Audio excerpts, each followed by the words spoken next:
Welcome to the Movies Recap channel. Today I will show you a 2017 romantic fantasy film directed by Guillermo del Toro and written by Del Toro and Vanessa Taylor. Don't forget to subscribe to the channel and enjoy watching.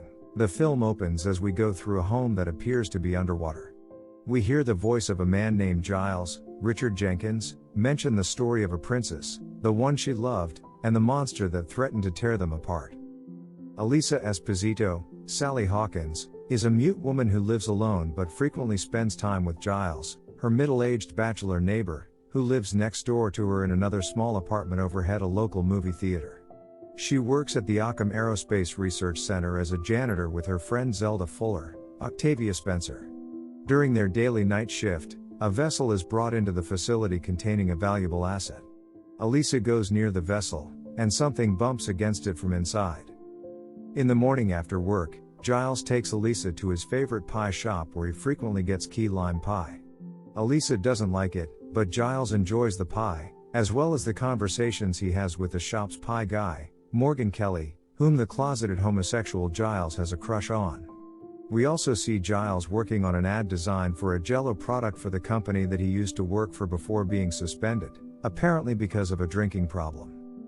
At work, Eliza and Zelda are cleaning a bathroom when Colonel Richard Strickland, Michael Shannon, comes in and splashes some water after washing his hands before he uses the urinal.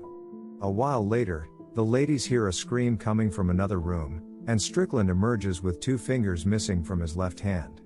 Eliza and Zelda must clean the blood in the room where they are keeping the new asset. Eliza splashes a bucket of water on the floor, and Strickland's fingers come out from under a shelf. Eliza packs them in a bag to send to the hospital with him. Eliza discovers that the asset, Doug Jones, is a fish-like humanoid creature.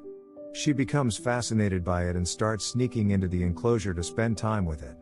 Over the next few days, Eliza feeds it hard-boiled eggs, teaches it sign language, and plays music records to listen to. She hides when she hears someone enter. It's Strickland, coming to torture the asset by zapping it with a cattle prod, merely to taunt it out of spite for his fingers. Strickland's home life is soon revealed that he is married with 2 young children whom he does not seem to show any attention to. When his wife wants to have sex with him while their kids are at school, he has rough sex with her and doesn't slow down or stop when he becomes too rough on her. A new doctor at the facility, Robert Hofstadter, Michael Stuhlbarg, is actually a Soviet spy named Dmitri. He meets with his bosses, who take him to a Russian-themed restaurant to discuss the asset. Hofstadter tells the men that he believes the creature can communicate and is intelligent. The bosses later give Hofstadter a poison to kill the creature to prevent the Americans from advancing their scientific research. Meanwhile, Strickland's own arrogant boss, General Hoyt, Nick Searcy, wants to harvest the asset's body for space travel technology. Eliza becomes fearful for the asset's safety and lets Giles know that she wants to help it. Giles doesn't think it's a good idea, but Eliza sees no difference between the creature and herself as they are both individuals that are unlike regular people, and she is worried that if she does nothing, it will die. Giles pays another visit to the pie shop. He starts a friendly conversation with Pie Guy until Giles reaches out to touch his hand, and the man reacts angrily. It gets worse when an African-American couple enters and the racist and homophobic Pie Guy tells them they can't sit at the counter. Giles is also told to leave and not return.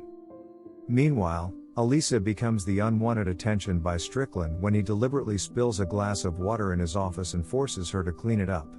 He then manhandles her, claiming that he is turned on by the fact that she is mute and tells her that if she spends more time with him, he can make her squawk. Eliza leaves. Hurt and angry over being rejected and having to live his life in the closet out of fear in this homophobic society, Giles decides to help Eliza break out the asset and uses his skills to decorate a van and make a fake ID for himself. Eliza initiates their plan by turning cameras away from the enclosure. She sneaks the asset into a laundry hamper and wheels it away while Giles drives into the facility. Zelda is leaving work, but realizes what Eliza is up to. At the same time, Hofstadter is also preparing to take action, apparently to carry out his orders, but he discovers Eliza's plan and decides to help her. He shuts down power with a bomb device and uses a syringe on a guard. Strickland rushes to the exit, but is too late. Helped by Zelda and Hofstadter, Eliza gets the creature inside the van, and Giles drives them away, wrecking Strickland's new car in the process. Eliza brings the asset to her apartment and keeps it in her bathtub with chemicals that Hofstadler gave her, plus some salt to keep it healthy. When she goes to work the following night, Strickland interrogates her and Zelda but doesn't believe they could have been responsible. As she leaves, Eliza signs "fuck you" to Strickland, which Zelda translates as "thank you." While Giles is tending to the asset, he falls asleep. The asset gets out of the tub and sees one of Giles's cats. The cat hisses at the asset, and it growls back before it brutally kills the cat. Giles sees this and frightens the asset. It runs out, scratching Giles's arm. When Eliza returns, Giles tells her what happened. She runs out to look for it, only to find it in the movie theater beneath the apartments. She brings it back upstairs and tends to it. The asset touches Giles's head and arm, and it starts to glow a blue color. In the morning, Giles discovers hair on his head where there previously was none. The cut on his arm is also completely healed. Eliza and the asset grow closer, and they have bestial sex in the bathroom. Eliza even floods the bathroom so that they can swim together, but it causes a leak into the theater, and Giles is forced by the theater owner to open the door and let the water out. She eventually plans to free the asset into a canal with rainwater flooding it. Eliza grows more attached to the asset, even imagining a scenario where she is in an old-timey musical number singing about her love for him. Meanwhile, General Hoyt visits the facility to chastise Strickland for losing the asset and gives him 36 hours to find it. Hofstadler's own bosses realize he didn't kill the asset, but they spare Hofstadler for the time being, telling him he will be extracted in 2 days' time back to Russia. On the day that Eliza plans to release the asset, Zelda comes over and sees that its scales are peeling off, and they are out of the chemicals from the facility. They plan to take the asset away that night. Strickland follows Hofstadler to his rendezvous point where he always meets his bosses. They shoot Hofstadler repeatedly, but before they can finish him off, Strickland shows up and kills them first. He grabs Hofstadler by the bullet hole in his cheek and tortures him to give up the asset's location, thinking he is hiding it for other Soviet spies. With his dying breath, Hofstadler laughs at Strickland and says, "No names. No rankings. They just clean." Strickland then goes to Zelda's home to interrogate her and her husband Brewster, Martin Roach. Growing more mad and delusional, he tears off the 2 fingers on his hand that hadn't healed after being reattached. Zelda is silent, but Brewster tells him that Eliza has the asset. After Strickland leaves, Zelda scolds Brewster and then calls Eliza to warn her.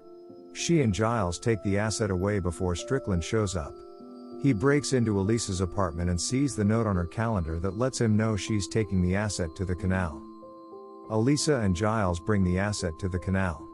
They say their goodbyes to the creature, but it signs to Eliza, "Me and you together forever." She responds that he must go without her. Strickland shows up and punches Giles in the face before shooting both the asset and Eliza.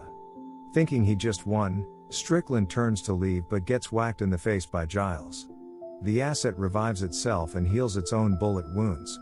Strickland is impressed and calls the asset a god before it slashes Strickland's throat with its claws.